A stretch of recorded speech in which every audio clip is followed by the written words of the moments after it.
नमस्ते मित्रों, मेरा नाम है राकेश कोटड़िया। जैसा कि आप जानते हो कि मैं टीचर हूँ और मेरी चैनल का नाम है अनकट राकेश।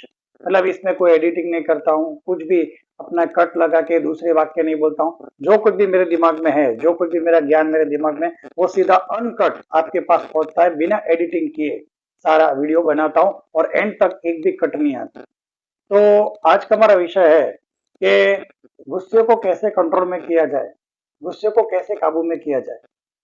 तो गुस्सा हमें आता ही क्यों है, वो सबसे पहले जानने की जरूरत है। इंसान को गुस्सा कब आता है? मैं भी बचपन में मुझे बहुत गुस्सा आता था, लेकिन धीरे धीरे धीरे गुस्से पे नियंत्रण कर लिया। गुस्से को धीरे धीरे नियंत्रण करना बहुत अच्छी बात है, लेकिन डायरेक्ट भी कंट्रोल कर सकते हैं। लेकिन इसके लिए आपका दिमाग एकदम फोकस्ड और दिमाग में अंदर पूर्ण एकदम परफेक्ट रूल्स रेगुलेशन होने चाहिए, तब जाके आपको एकदम प्रक्रिया मालूम होनी चाहिए कि किस तरह से गुस्से को नियंत्रित किया जा सकता है। ज्यादातर हमें पता ही नहीं कि गुस्से में नियंत्रण किस तरह से किया जाता है, और गुस्से पे नियंत्रण किया भी जा सकता है, वो भी किस बहुत सारे लोगों को नहीं पता। तो गुस्से के बारे में बहुत सारे धारणाएं मौजूद है कि गुस्सा एक एनर्जी है जो बाहर निकल जाना चाहिए। गुस्सा हमें सेहत के लिए अच्छा है, क्योंकि अंदर की फीलिंग बाहर निकल जाए तो अच्छा है। तो गुस्सा क्या है, सबसे पहले हमें यह जानना चाहिए गुस्सा आता ही क्यों है। तो गुस्सा क्यों आता है, वो इसका कारण भगवत गीता के अंदर स्पष्ट दिया गया है। इंसान की जो इंद्रिया होती है, 5 इंद्रिया होती है। आंखें जो देखती है, कान जो सुनते हैं, मुंह जो चखता है, नाक जो सूंघता है, और टच जो हम फील करते हैं। ये 5 इंद्रिया कुछ ना कुछ दुनिया से कनेक्शन करना चाहती है। ये 5 इंद्रियों को जड़ वस्तुओं से आकर्षण होता है। जैसे आंखों को कुछ देखने का आकर्षण है, कान को कुछ सुनने का, नाक को कुछ सूंघने का। तो प्रकृति के जो जड़ पदार्थ है, उसको ये इंद्रिया ग्रहण करना चाहती है। ये 5 सेंस ऑर्गन जगत की वस्तुओं को ग्रहण करना चाहते हैं। हाँ, वो ग्रहण कभी नहीं कर पाएंगे, क्योंकि कोई भी चीज आपके अंदर नहीं चली जाती। जो भी आपको गुलाब सूंघना है, तो गुलाब की सुगंध आएगी, पूरा का पूरा गुलाब को आपके अंदर जा नहीं सकता। आपको पहाड़ देखने की इच्छा है, तो पहाड़ आपकी आंख में आ नहीं सकते। पर इंद्रियों को ऐसा भाव है कि ये 5 चीजें मैं ग्रहण कर रही हूँ, असल में कुछ ग्रहण नहीं करिए, बस उसके साथ जुड़ रहे हैं। तो 5 इंद्रिया प्रकृति के साथ किसी न किसी माध्यम से किसी व्यक्ति को देखना चाहते हैं, किसी वस्तु को देखना चाहते हैं, किसी घटना को देखना चाहते हैं। तो आंखें कुछ भी देखना चाहती है, किसी व्यक्ति को, वस्तु को, घटना को। कान भी कुछ सुनना चाहते हैं, किसी व्यक्ति को, वस्तु को, घटना को। तो कहने का मतलब पांचों इंद्रिया किसी वस्तु, व्यक्ति और घटना के साथ जुड़ना चाहती है। पर जब वो इंद्रिया 5 इंद्रिया वस्तुओं के साथ जुड़ना चाहती है, व्यक्ति के साथ जुड़ना चाहती है और घटनाओं के साथ जुड़ना चाहती है, तब इंद्रियों के अंदर जो विक्षेप आता है, जो नहीं जुड़ पाती, तो इसकी वजह से क्या होता है, इंसान के मन के अंदर धीरे धीरे गुस्सा डेवलप होता है। और जब गुस्सा डेवलप होता है, तो ये भगवत गीता के वाक्य बता रहा हूँ, जब भगवान श्री कृष्ण ने बताए हुए, जड़ वस्तुओं से श्रेष्ठ इंद्रिया, मतलब जड़ वस्तुओं के पीछे नहीं भागना चाहिए, हमें अपने आंख, कान, मन, बुद्धि को शुद्ध रखना चाहिए। तो इंसान को जड़ वस्तुओं से ज्यादा अपनी इंद्रियों को, 5 इंद्रियों को शुद्ध रखना चाहिए। तो जड़ वस्तुओं से श्रेष्ठ इंद्रिया, ऐसा भगवत गीता के अंदर श्री कृष्ण बताते। फिर वो बताते इंद्रियों से भी श्रेष्ठ है हमारा मन, क्योंकि इंद्रिया वहां जाएगी जहां हमारा मन जाएगा। जहां हमारा मन जाता है वहीं पे इंद्रिया जा सकती है। इंद्रिया अपने आप कहीं नहीं जाती। जैसे कि मुझे कुछ देखने का विचार आया, तो आंख वहां जाएगी। अगर मुझे खाने का विचार आया, तो मेरा खाने की इच्छा वहां होगी, तो मेरा शरीर खाने वहां जाएगा। अगर मुझे कुछ सुनने की इच्छा होगी, तो मेरे कान वो सुनेंगे। ठीक है। तो बहुत सारी इंद्रिया, जो भी इंद्रिया, वो उसकी अपनी सत्ता नहीं है। इंद्रिया भी काम करती मन की वजह से। तो इंद्रियों से भी श्रेष्ठ है मन। तो मन को हमें कंट्रोल में रखना चाहिए, मन को हमें शुद्ध रखना चाहिए। तो जड़ पदार्थ से श्रेष्ठ है इंद्रिया, इंद्रियों से भी श्रेष्ठ है मन। अब मन को शक्तिशाली बनाया, मन को शुद्ध रखा, पर मन के भी ऊपर एक है, क्योंकि मन अगर शक्तिशाली हो गया, तो किसी भी चीज में जुड़ेगा, शक्तिशाली तरीके से जुड़ेगा, इंसान को पूरी तरह से उसके अंदर कंट्रोल में ला देगा। तो मन को वश करने के लिए भगवान ने और एक सिस्टम रखी, जिसको कहते हैं बुद्धि। तो मन से भी ऊपर है बुद्धि। तो मन क्या है कि जहां जुड़ेगा, पूरी तरह से जुड़ेगा, उसकी चीजें ग्रहण करेगा, क्योंकि मन जहां जुड़ गया, वहां पे 5 इंद्रियां काम करने लगी। तो मन को अगर वश नहीं किया गया, तो मन कोई एक जगह बैठ गया, तो 5 इंद्रियां वहां से ग्रहण करेगी।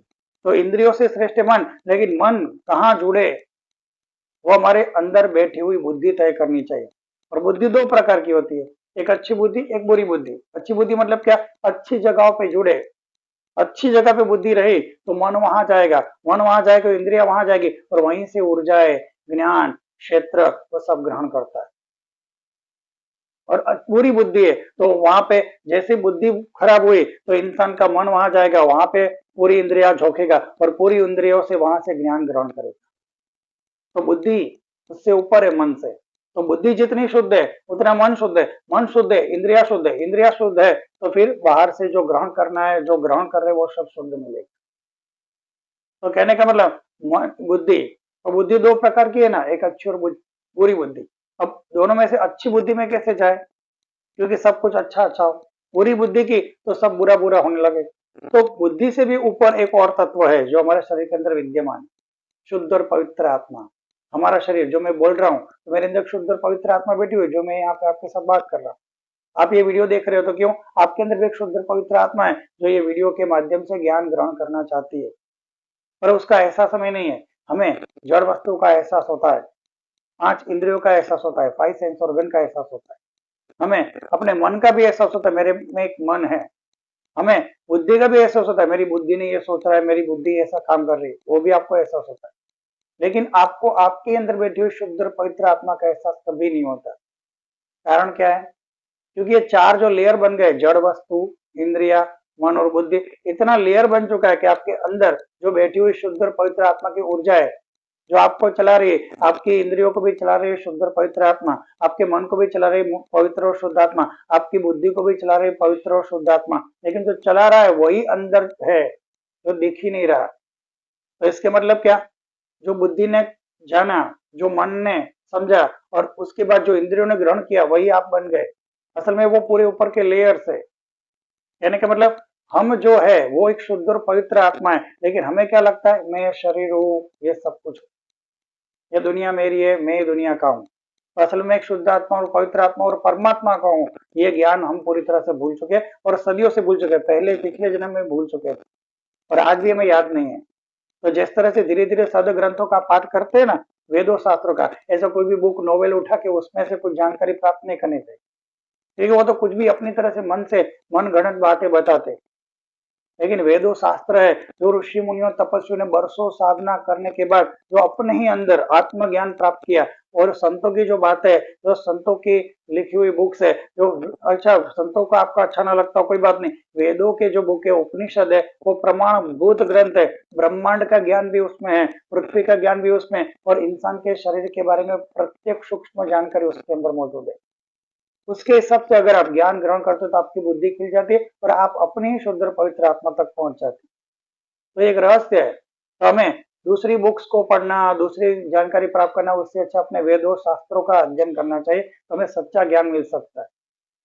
तो कहने का मतलब हम एक शुद्ध और पवित्र आत्मा, लेकिन हमें पता नहीं चलता, क्योंकि बुद्धि बाहर जा रही है तो बाहर मन जा रहा है, बाहर मन जा रहा है तो इंद्रिया भी बाहर काम कर रही है और बाहर की चीजों का ज्ञान ग्रहण करते हैं और उसको संभालती है शुद्ध और पवित्र आत्मा। लेकिन जब हम आंखें बंद करके बैठते हैं स्थिर, तो बुद्धि अंदर रहती है। जब बुद्धि अंदर रहती है तो मन भी अंदर रहता है, मन अंदर रहता है तो इंद्रिया भी अंदर की ओर जाना शुरू करती है। जब इंद्रिया अंदर की ओर जाए तो अंदर का ज्ञान इंसान को प्राप्त होता है। तो हमें बाहर जन्म से लेके आज तक हमारी बुद्धि बाहर ही दौड़ाई है, क्योंकि बुद्धि बाहर है, मन भी बाहर गया, मन बाहर गया, इंद्रिया भी, पांचों इंद्रिया बाहर गई और बाहर की चीजों का ज्ञान हमने ग्रहण किया। ये बाहर की चीजों का ज्ञान दुनिया का ज्ञान है, लेकिन हमारी शुद्ध और पवित्र आत्मा का ज्ञान कैसे मिलेगा? तो जैसे ही हम अपनी बुद्धि को अंदर रखते हैं, बाहर का कुछ भी नहीं सोचते हो, मेरे अंदर क्या घटित हो रहा है, मेरे अंदर क्या चल रहा है, वो अगर आपकी बुद्धि अंदर की ओर झांकना शुरू करती है तो मन को भी अंदर जाना पड़ेगा। और जब मन अंदर जाएगा तो पांचों इंद्रियों को अंदर जाना पड़ेगा। जब पांचों इंद्रिय अंदर जाती है तब आपको आपका ही ज्ञान होता है। और जब धीरे धीरे धीरे धीरे जिस तरह से इंसान जन्मता है तुरंत सब कुछ नहीं सीख जाता, dance, music, art, science, commerce, ये जन्म से नहीं सीख जाता। तो बचपन से क ख ग से स्टार्ट होके फिर 25 साल के बाद उसको पूर्ण ज्ञान प्राप्ति होती है, तब वो कैरियर तय कर पाता है। बिल्कुल इसी तरह जैसे अंदर जाओगे कुछ भी नहीं मिलेगा, अब लगे बेकार टाइम पास चल रहा है। और असल में आप 5 मिनट अपने आप को, बुद्धि को अंदर रखोगे कि मेरे शरीर के अंदर क्या हो रहा है, कौन है जो मुझको चला रहा है, कौन हूं मैं, ये प्रश्न आप पूछते हो, तो आपकी बुद्धि के साथ आपका मन और इंद्रिया जब जुड़ जाए तो आपको अंदर से धीरे धीरे अनुभव आने लगते हैं। और धीरे धीरे कुछ सालों के बाद आपको आपकी ही शुद्ध और पवित्र आत्मा से संपर्क स्थापित हो जाता है। फिर आपको पता चलता है वेदों, शास्त्रों, उपनिषद में क्या लिखा हुआ है, क्या गहन से गहन रहस्य हमारे ही शरीर के। वेदों शास्त्र में ऐसा बताया, जो ब्रह्मांड में वही पृथ्वी में, जो पृथ्वी में वही इंसान के शरीर में है। तो ब्रह्मांड और इंसान का शरीर एक ही, आपको एकदम समझ जाता हूँ। एक समुद्र है, उसके अंदर से एक बाल्टी पानी निकाल दो, बाल्टी पानी में से एक लोटा पानी निकाल दो, फिर उस लोटे में से एक चम्मच पानी निकाल दो, उस चम्मच के पानी को लेबोरेटरी में चेक करा दो, जो चम्मच के पानी में होगा वही लोटे में होगा, वही बाल्टी में होगा और वही समुद्र में होगा। तो समुद्र को जानने के लिए आपको समुद्र में पूरा जाने की जरूरत नहीं, वह चम्मच से ही आपको पूरा समझ में आ जाता है कि समुद्र में क्या चल रहा है। तो इसी तरह से जो ब्रह्मांड में, तो ब्रह्मांड को जाने के लिए ब्रह्मांड तक जाने की जरूरत नहीं, आपके पूरे ब्रह्मांड का एक पार्ट है सूर्य, सूर्य का एक भाग है पृथ्वी, पृथ्वी का एक भाग है मनुष्य का शरीर, तो मनुष्य का शरीर में ब्रह्मांड के सारे गुण आ चुके हैं। तो ब्रह्मांड में जो कुछ भी जानना है तो वो बाहर के तरीकों से भी साइंटिस्ट ढूंढ रहे हैं, स्पेस में ट्रैवल करके स्पेस का टेक्नोलॉजी ढूंढ रहे हैं। देखिए हमारे ऋषि मुनियों ने अपने शरीर को जान के पूरे ब्रह्मांड के रहस्य वेदों शास्त्र में बता दिए, और उसी के हिसाब से तो साइंटिस्ट सारी चीजें डेवलप कर रहे हैं और ब्रह्मांड के रहस्य जान रहे हैं। तो हमारे अंदर ही एक सूक्ष्म ब्रह्मांड मौजूद है। ये शरीर के बाहर बाहर का ब्रह्मांड है और शरीर के अंदर भी एक सूक्ष्म ब्रह्मांड है।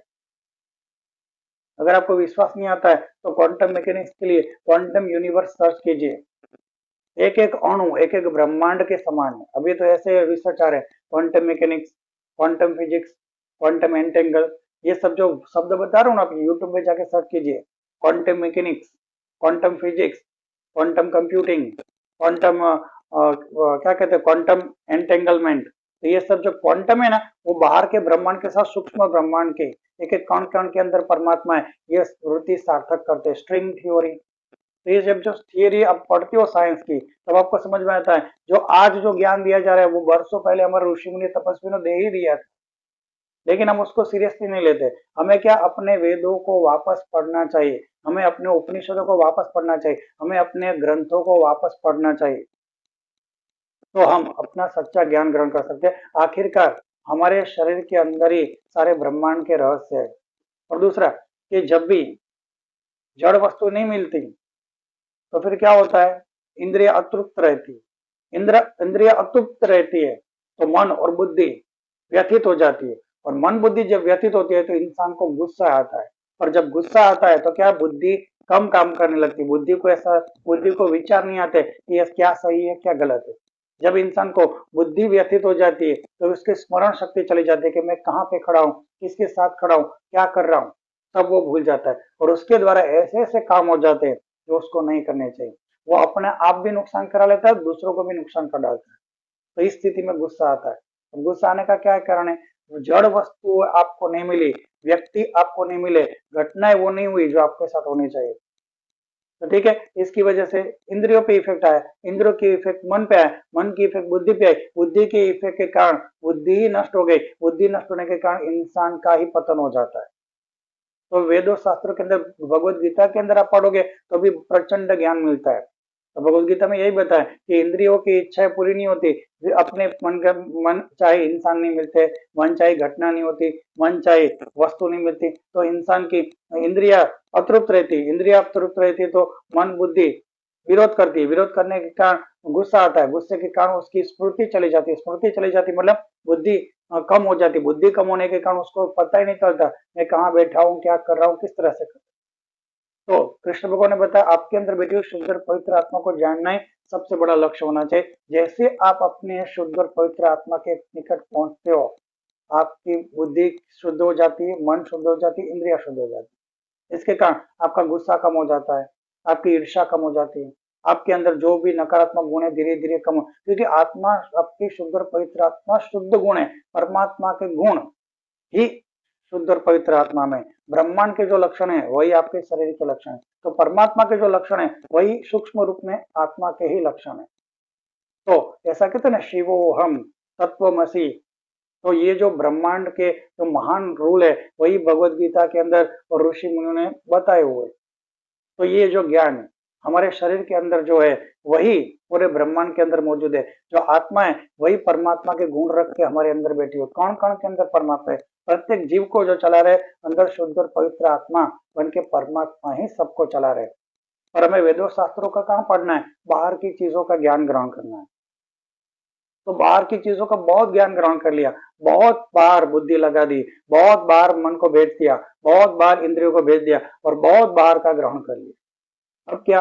बुद्धि को अंदर भेजना है तो मन अंदर जाएगा, मन अंदर जाएगा तो इंद्रिय अंदर जाएगी और अंदर के रहस्य आपको आपके ही शरीर के गुप्त और सीक्रेट रहस्य आपको जानने मिलेंगे, क्योंकि आपको आपके ही शुद्ध और पवित्र आत्मा का धीरे धीरे धीरे संपर्क होने लगेगा। अगर आपको ऐसी वीडियो चाहिए तो चलो सब्सक्राइब कर सकते हैं। सुनने के लिए थैंक यू। जय गुरुदेव, जय गुरुदेव, जय गुरुदेव।